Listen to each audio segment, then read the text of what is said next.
Muy buenas tardes, mi nombre es Federico Argibay Verdaguer, yo soy exalumno del doctor Adolfo Alvarado Belloso en la maestría en Derecho Procesal que se dicta en la Universidad Nacional de Rosario. Soy vocal de la Cámara Civil y Comercial de la tercera nominación de mi provincia, Santiago del Estero. He sido durante muchos años juez en lo civil y comercial de la primera instancia.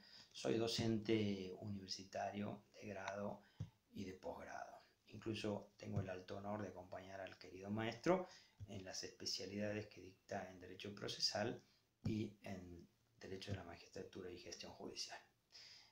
Nuevamente he sido convocado para charlar de ustedes sobre algunos de los temas inherentes a la materia procesal, y me ha parecido pertinente nuevamente ocuparme de algunas cuestiones relacionadas a lo procesal tratadas en el actual Código Civil y Comercial. Concretamente, de ocuparme brevemente de dos cuestiones. La primera tiene que ver con la constitucionalidad de la reforma y la segunda tiene que ver con una pequeña reflexión, o breve reflexión, mejor dicho, acerca de las cargas probatorias dinámicas. Respecto de la primera cuestión, ya sabemos nosotros que pese a que se ha violentado en este código el principio de reserva, en tanto y en cuanto existen numerosas como reiteradas disposiciones en materia procesal, sin perjuicio de su contenido, la Corte se ha expedido respecto de este tipo de violaciones constitucionales, sosteniendo la constitucionalidad de estas modificaciones. Esto ya lo hizo en materia de prenda agraria, ya lo hizo también en materia de concursos y quiebras, viene de un viejo precedente que es el caso Bernabé Correa del año 1923. Postura que no ha sido modificada por la Corte. Básicamente el argumento sostenido en todos estos antecedentes ha sido considerar razonablemente necesarias este tipo de modificaciones o de intromisiones a un ámbito reservado, cuando justamente aseguren el ejercicio de los derechos consagrados por las normas de fondo. La primera reflexión que yo quería compartir con ustedes es qué es lo que ha sucedido, investigar qué es lo que ha sucedido cuando la hipótesis ha sido inversa. Es decir, cuando de algún modo esta violación del reparto de competencias establecido en la Constitución, pensemos básicamente en el artículo 75, inciso 12 de la Constitución Nacional, ha sido la inversa.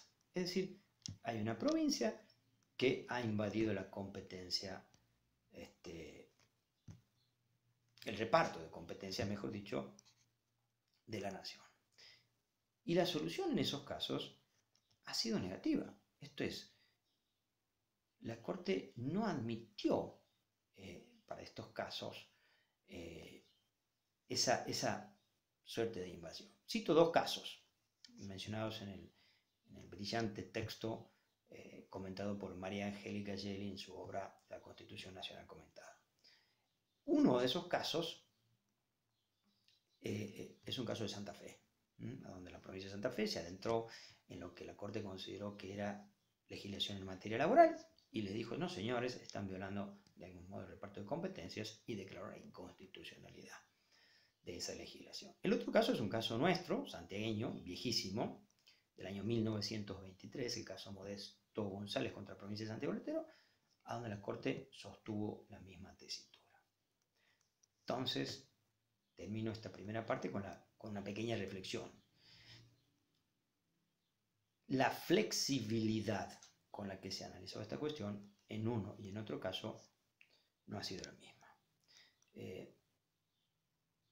Es decir, que esto que nosotros hemos estudiado por ahí en la escuela secundaria, ¿no? Esta vieja disputa entre unitarios y federales, idas y venidas, guerras, batallas, luchas, pactos, acuerdos, que pareciera haber culminado en la Constitución, si se quiere, del 53, reafirmado ello en la Constitución reformada en el año 94, evidentemente no ha culminado. Y a poco que uno mire la realidad que nos toca vivir, desde lo económico, desde lo jurídico, desde lo político, vemos que ese centralismo,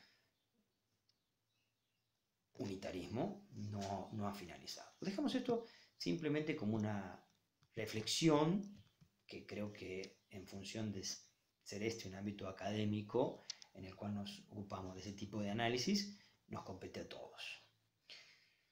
La segunda de las cuestiones que yo quería comentar brevemente con ustedes es la atinente a las cargas probatorias dinámicas. Si ustedes se detienen en la lectura del 1735, verán que se establece allí que el juez puede distribuir la carga de la prueba de la culpa o de haber actuado con la debida diligencia, ponderando cuál de las partes se halla en mejor situación para aportarla. Si el juez lo considera pertinente durante el proceso, debe comunicar a la parte que aplicará este criterio, de modo de permitir a los litigantes ofrecer y producir elementos de convicción que hagan a su defensa. Vamos a hacer también 2 o 3 glosas a esta norma, breves, por cierto, para no cansar a quien nos escucha.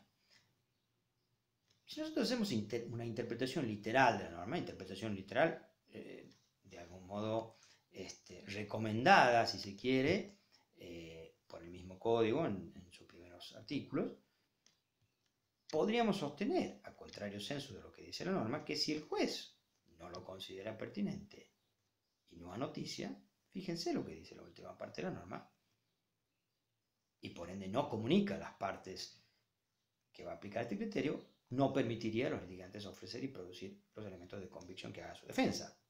Porque la norma parece entenderlo que cuando el juez considera esto es que está permitiendo ofrecer y producir los elementos de convicción que hagan a su defensa. Primera glosa, ¿qué hacemos? Que ya sabemos que esto se desprende de una interpretación literal, pero bueno, no podemos perder de vista que el mismo código aconseja esa interpretación literal en la primera parte de su articulado.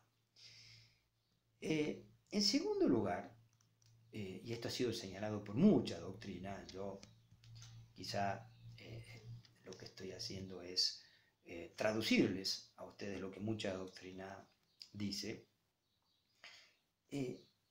La norma no nos dice cuándo el juez tiene que comunicar. Lo tiene que hacer en la etapa introductoria del proceso, en la etapa confirmatoria, en la etapa alegatoria. ¿Cuándo tendría que hacerlo? La norma no dice nada. Técnicamente podríamos decir que el juez está facultado a hacerlo cuando a él le parezca correcto. Sabemos todos que la doctrina autoral mayoritaria aconseja hacerlo en la etapa introductoria del proceso. Ahora, fíjense que el código, en otro sector de su articulado, y en esto se refleja el trabajo y la reforma hecha por comisiones, ¿no? Que ha sido también objeto de numerosas críticas, ¿no? En otra de sus secciones, en el ámbito del derecho de familia, establece la misma carga probatoria. Concretamente, en el artículo 710 se consagra la adopción de la teoría de las cargas probatorias dinámicas al ámbito de familia con algunas limitaciones, esto es, obviamente, exceptuando los procesos de naturaleza patrimonial, donde se discutan cuestiones de naturaleza patrimonial. Ahora, esta norma inserta en el ámbito del derecho de familia no contiene la obligación de comunicar, pese a que toda la doctrina, incluso a quienes se considera los padres, si se quiere, de esta doctrina, han señalado la conveniencia de la obligación de comunicar la aplicación de este tipo de doctrinas. Hay aquí, si se quiere, un desigual trato, porque ambas normas supuestamente protegen a sujetos que hoy consideramos vulnerables, ¿no? Sobre todo a tenor de las 100 reglas de Brasilia, que tenemos ahí categorizados muchos sujetos vulnerables. Obviamente que el sujeto que de algún modo termina dañado, la víctima en un proceso de daño, podríamos englobarla en este supuesto, que puede ser, si se quiere, el mismo vulnerable que actúa en derecho de familia. Tenemos acá los incapaces, tenemos acá personas que por determinadas situaciones fácticas, bueno, les está vedado el ejercicio de algunos derechos. Tenemos el caso de los ancianos, etcétera, etcétera, ¿no? Fíjense que estamos de algún modo intentando, con esta norma, que debemos entender que el legislador así lo pensó, proteger a estos sujetos vulnerables. Hay muchas críticas si esta protección se hizo bien o mal, pero obviamente que tenemos que pensar en la buena fe del legislador y que ahí se hizo de algún modo esta reforma con esa intención. Ahora, en el ámbito de la familia y en el ámbito del derecho de daños no los protegemos de igual modo. Pese a que en ambos casos la filosofía, si se quiere, de la instauración de esta doctrina es la misma. También sabemos que ese no es el único problema que plantea la norma. Cuando el juez estima que hay un sujeto que está en mejores condiciones de probar, que es una facultad del juez, fíjense cómo está redactado el 1735, genera una presunción en contra de ese sujeto. ¿Qué pasaría si ese sujeto no comparte el criterio del juez y desea aclararle, desea impugnar esa resolución y hacerle notar al juez de que no es el sujeto que está en mejores condiciones fácticas o que aquella prueba que de pronto se requeriría para dilucidar el proceso no está a su alcance producirla? ¿Podría impugnar esta decisión? La norma tampoco dice nada, obviamente, y podríamos decir que como normalmente estas decisiones se toman y hacen a la cuestión probatoria, en la mayoría de nuestros códigos procesales no serían apelables. Quizá sí impugnables mediante recurso de revocatoria, pero no apelables. Ahora, ¿qué es lo que sucede con ese sujeto que se generó esa presunción en su contra? ¿Qué pasa si no puede, efectivamente? Supongamos que impugna esa decisión mediante el recurso de revocatoria, el juez se lo deniega y de algún modo queda así colocado, emplazado en esa situación probatoria. Y por razones ajenas a su voluntad se encuentra imposibilitado de acercar esa prueba que el juez pretende que se le acerque. Pensemos, por ejemplo, en una hipótesis quizá de manual, ¿no? En el proceso de simulación. Y que el juez pretende que una de las partes, concretamente la parte demandada, incorpore el proceso el contradocumento, ¿no? Si no existe tal simulación, si no existe tal contradocumento, si el acto es un acto real, esa presunción de por sí, pese a no encontrarnos frente a un acto simulado, haría de que ese sujeto termine con una condena. Todo eso le quita previsibilidad y seguridad al proceso en tiempos en los cuales se reclama seguridad dentro de los procesos. Otra de las cuestiones, y con esto voy cerrando mi exposición, tiene que ver con la constitucionalidad de la norma, no ya por lo que dijimos al comienzo, esto es por el reparto de competencias, sino con la constitucionalidad de la norma en tanto y en cuanto se podría poner en jaque, como han dicho prestigiosos autores, tanto del ámbito procesal como del ámbito constitucional, la noción de debido proceso. Porque la noción de debido proceso obviamente trae consigo la cuestión probatoria o la cuestión confirmatoria. Máxime si consideramos las prescripciones de la Convención Americana de Derechos Humanos, muchas de ellas que hacen referencia a la cuestión probatoria. Fíjense en el numeral 2 del artículo 8 de la Convención, que la misma Corte Interamericana ha dicho que deben aplicarse no solo al imputado penal para quien parecieran estar destinadas estas prescripciones procesales. Por ello es que justamente en las últimas jornadas de Derecho Civil, su despacho de mayoría, se señaló la falta de claridad en este tipo de normas, ¿no? La diferencia en las fuentes, en la oportunidad, las condiciones de aplicación, etcétera, etcétera. Bueno, con esto quiero ir cerrando mi exposición en función del tiempo asignado.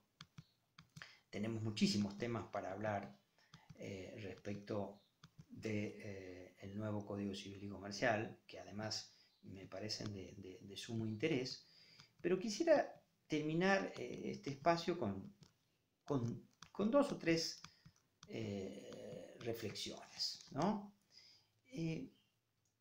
En primer lugar, algo que ya lo ha señalado la doctrina especializada, acerca de las cuestiones sistémicas del código. El código en estas cuestiones sistémicas, en algunos supuestos, pareciera estar haciendo aguas. Por otro lado, la incongruencia en este aspecto, ¿no? En lo que estamos señalando, en cuanto el código habla justamente en su articulado y más aún en su exposición de motivos de constitucionalizar el derecho privado, pero ordena violarlo en algunas cuestiones como estas, ¿no? Bueno, y por otro lado, trata a los abogados, a los letrados, como sujetos cuya actividad no alcanzaría a colaborar con la adquisición de una solución adecuada al conflicto, ¿no?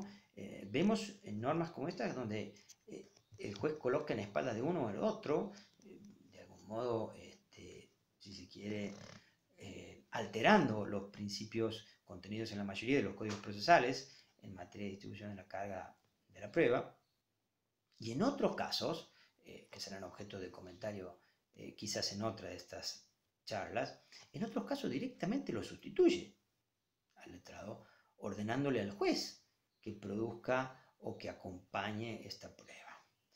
Bueno, todos estos temas han suscitado, como ustedes bien saben, reflexión en la doctrina y al pertenecer nosotros a este ámbito académico y estar obligados a pensar y repensar en una mejor idea de derecho y de proceso, es nuestro deber compartirlas y compartirlos con ustedes. Les agradezco el tiempo dispensado, quedo a su disposición por cualquier duda o consulta.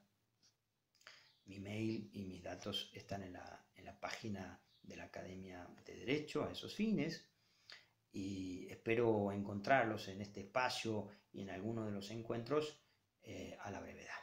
Desde Santiago del Estero les mando un cálido y afectuoso abrazo. Muchas gracias.